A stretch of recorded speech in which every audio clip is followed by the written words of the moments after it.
Welcome back to Before You Go, brought to you by Westerly Group and produced in collaboration with Empika PR. I'm Matt Brook, and in this special Boxing Day episode, I'm joined by someone who has turned grief, purpose, and an incredible amount of golf into a world record.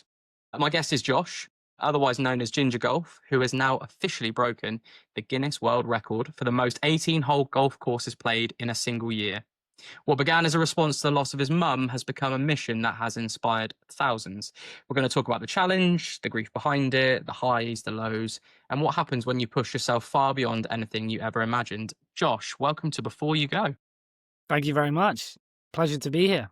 Thank you very much. Great to have you. So, Josh, for anyone hearing your story for the first time, what brought you to the challenge? So obviously we lost mum very suddenly a couple of years ago, within the space of about a month, to lung cancer. So we were told that it was diagnosed, and then a month later she was gone. And I think that just changed the way that I looked at life. I went into a bit of a kind of a wormhole and dug my head in the sand for a little bit, and that really changed the way that I perceived it. And I thought, you know what, I've had enough time when I was younger, kind of doing things that I regret and maybe being quite lazy and quite unproductive to society. And I thought, you know what, is there a way that I can turn this into something positive? And so, last year, the idea was seeded into my head by a good friend to why don't we have a look at the world record and see if we can do something that no one's ever done before. And mum was naturally quite a giving person. She'd try and help with fundraising, and she'd be not just balancing all of the jobs that she had as a mother and a wife, but also to do fundraising as well. And so it worked really well. And I thought, you know what, let's just try and get into the space of, the unknown and try and break a world record and raise a load of money for charity. Amazing. So, mum was a catalyst. Why golf? And why a challenge of this size, by the way? Yeah, well, I mean, I've always had a passion for golf. I've always been really interested in playing different golf courses. So I thought it was something that certainly appealed to me as soon as I heard last year that someone had broken the world record for it, a guy over in America called Patrick. And so, it just turned into a kind of thought exercise and seeing if it was all logistically possible. But you obviously need to love golf. There's that element to it. I certainly wouldn't be doing something like this if that wasn't the case. But it was just wanted to get out and explore kind of new areas and meet different people. And this is golf is a great sport that allows a lot of people from a lot of different kind of backgrounds and ages to be able to do that. So it kind of just went hand in hand. To remind us of the current world record and the number that you will have achieved. So the world record is 580. So the kind of tagline of the quest was 581. Obviously, we're a fair few over that now, but we're just trying to push as many as we can. I think the projection has gone as high as about 670 at certain points through the year. We had to slow down a little just to allow the record-breaking day to be a certain one. So I needed to plan that over a month ahead of time. So I needed to slow down a little bit just to make sure that the weather wasn't going to thwart us. But the bottom line is I've got until the 23rd of January. And so I'll be going as hard as I can to try and make this record unbeatable. Amazing. So now that you've completed it, what stood out as the most surprising part of the journey for you? I mean, there's so many. It was so difficult before because when you're venturing into the territory of something that no one's ever done before, you automatically can't really do any research into it. The physical side of it, the mental side of it. There's so many unknowns, and so I spoke to both of the previous record holders before just to get as much of an insight and pick their brain as much as possible. But it's been a fantastic year, full of meeting new people, playing some golf courses I would have never dreamed of playing, and raising a load of money for charity. So, the combined experience has been the hardest year of my life by far, but it's also been the best. So you mentioned that you've played some bucket list courses, you've met some amazing people, and I think I'm right in saying that you've lived in a motorhome or a van for good portions of it. We have, So, yeah.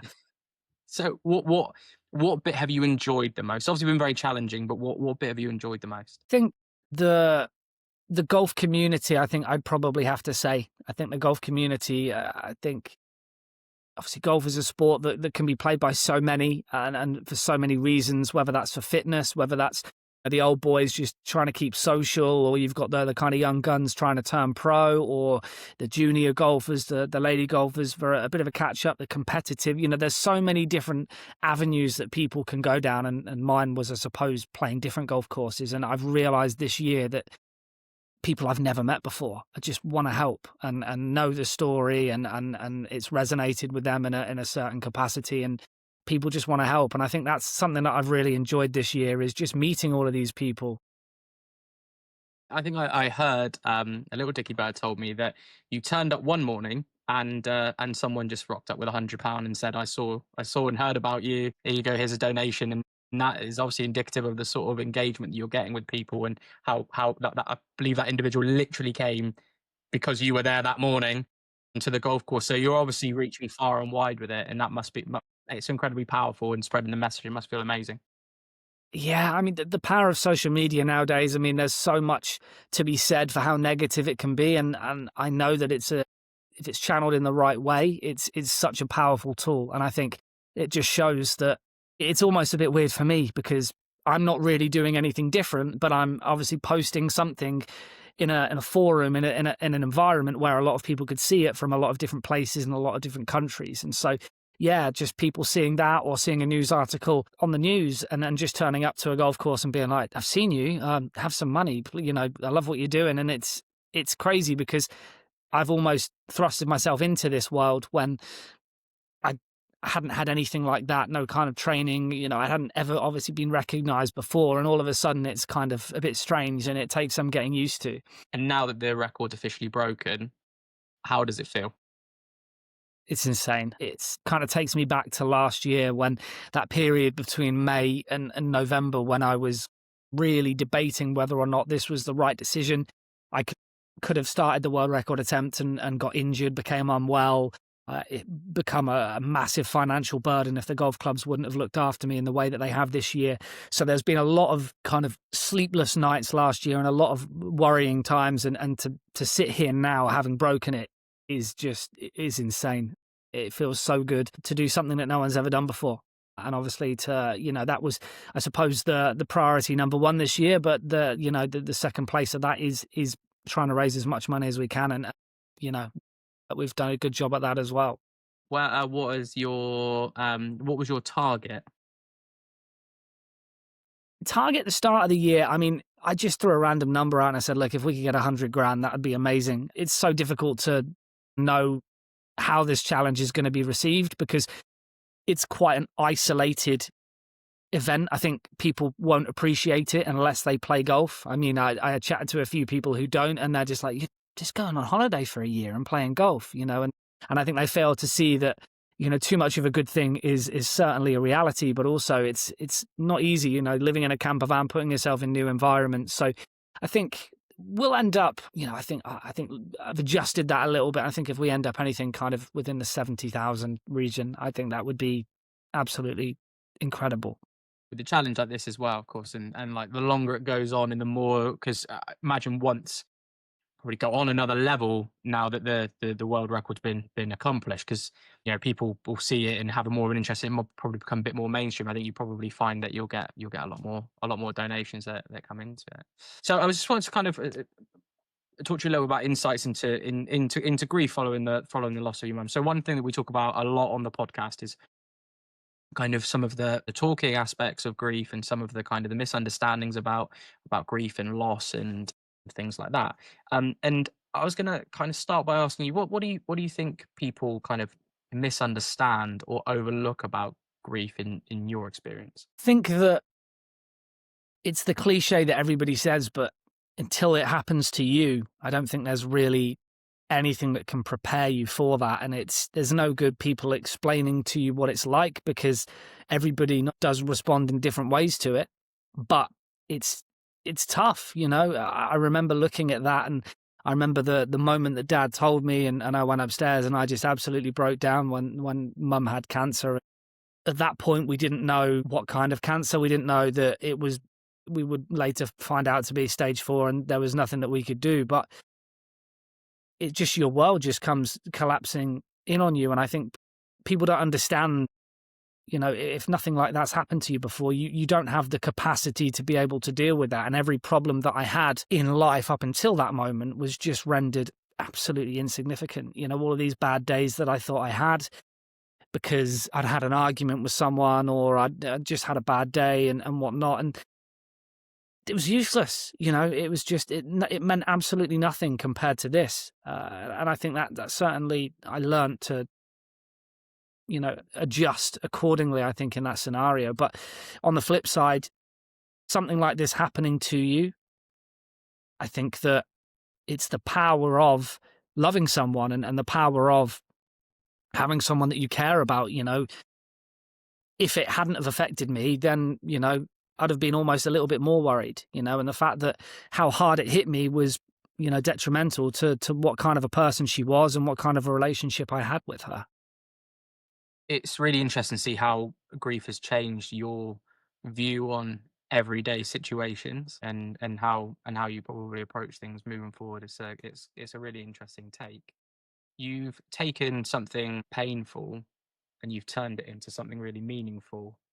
Um, how have you achieved that bittersweet balance? Because it's not everyone's natural kind of position to go, right, this has happened, so this is going to be my output, and I'm going to go and smash a world record. How managed you get that balance right for you to allow you, I think, A, to complete the challenge, but B, also to allow you the time and the space to process the grief of the loss of your mum? Well, I think it just gave me a different outlook on life. And I think looking at this, I would have never have done, I think it's this bittersweet moment. I would have never have done something like this if mum was alive.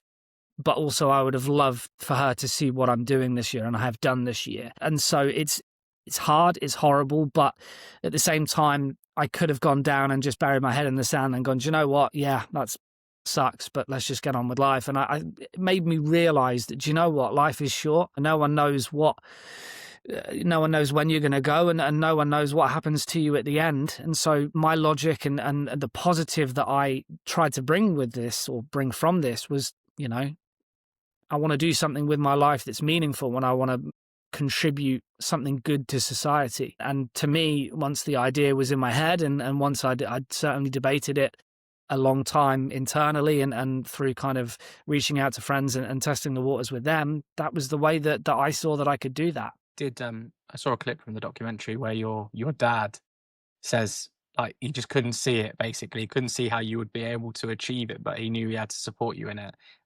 What's his perspective on what you've achieved? I think, yeah, he's obviously very proud. The relationship that I have with dad is quite an interesting one because, you know, I think he's very traditional, and I think he's of the age where if your son turns to you and says, the business you've given me, and I started 15 years ago from scratch, and I've handed you, and it's going to set you up for the rest of your life, I don't want to do that, and I want to go play golf for a year. You could imagine the kind of conversation that he would have, or the kind of mentality that he would have had. And it was tough for him at the start, and he didn't have the vision, and he doesn't understand social media in the way that people of my age and do. And I think it was something that took him a while to get there. And obviously, as he said in the documentary, he's not really got a choice but to support it, and I'm grateful that he did. But it was tough, but it was also served, I guess, is a little bit more motivation that gone to get it done in the first place, because I knew as soon as I hit that button, all of my eggs were in that basket. As soon as I said in November that I'm doing this, the ball was already rolling about selling the business and sorting that out. So I had nothing. I needed to make this work. And so I think that proved very useful for me and actually gave me that encouragement, especially on the days where I didn't feel maybe too good, or the days where it was becoming a really slog, the weather outside was awful. That gave me that extra little bit of motivation to go, right, you've put yourself in this situation. You need to get on with it and get it done. You mentioned that from the diagnosis to your mum passing was quick. Do you, at any point during that time when it became, clear that actually, with it being stage 4 and your mum going into kind of a decline, did you have any conversations with her about her funeral wishes or anything that she might like after she passed? Did you have any conversations with her about that? No, I think it's certainly within our family was a little bit of a taboo subject. And I think that was something that I wish we'd have had that conversation. I mean, I remember seeing a TV show on Netflix called Afterlife, which I think provides, it certainly helped me and provided a deeper understanding and helped me come to terms with it a little more. And I wish we had a little bit more time to do some more things that are kind of demonstrated in that series about maybe not leaving video notes and stuff like that, but maybe getting more plans in effect. But the reality was, by the time that she was admitted into hospital and we had that 28-day period left, she was just so tired. And so we, it was really that the primary focus then was obviously being there for her and making her feel as comfortable as she could, given the circumstances. I do know that you mentioned to us as part of the kind of preamble for the podcast that you were heavily involved in the funeral itself and the arrangements. What was that experience like for you as a young person? Well, it's certainly an environment that no one wants to be in. I think that's obvious, but it's something that's got to be done. It just depends the way that you look at these things, and I always pride myself on being that person. You're dealt whatever card you've been dealt with, and it's right, where do we go from here? It's no use dwelling, and I think that certainly helped me at certain points along the challenge. But when it comes to the funeral, it was a really tough experience going through. Even stuff like going through her Spotify, what kind of songs, was she listening to the most, and stuff like that, and obviously trying to get. She loved bees, and so we wanted to get kind of something for everyone there. We wanted to get like a little pin, a little bee pin that everyone gets. So it's just ordering all of this, and obviously funerals, you're not blessed with months and months of planning for something like this, so it's all got to be crammed in. So you're almost running. The best way I would probably describe it is that you're running on adrenaline. You've kind of, it's all such a unique environment for you to be in. You've just got to, power through it. And, ultimately, if you get a couple of things wrong, I think it did go pretty well for the most part. No one's going to expect perfection, and if they are, then, they might be looking a little bit differently at it. No matter how much you prepare yourself, you don't quite know what you're going to feel like until that moment arrives. And actually, you talk about the taboo subjects not being that, and saying, when your loved one passes, actually, it does relieve and take a little bit of pressure off, not trying to second guess what it is that they wanted. Looking back now, what is it that stays with you most about that day? Sorry, the day that she died, or the funeral? Yeah, the funeral.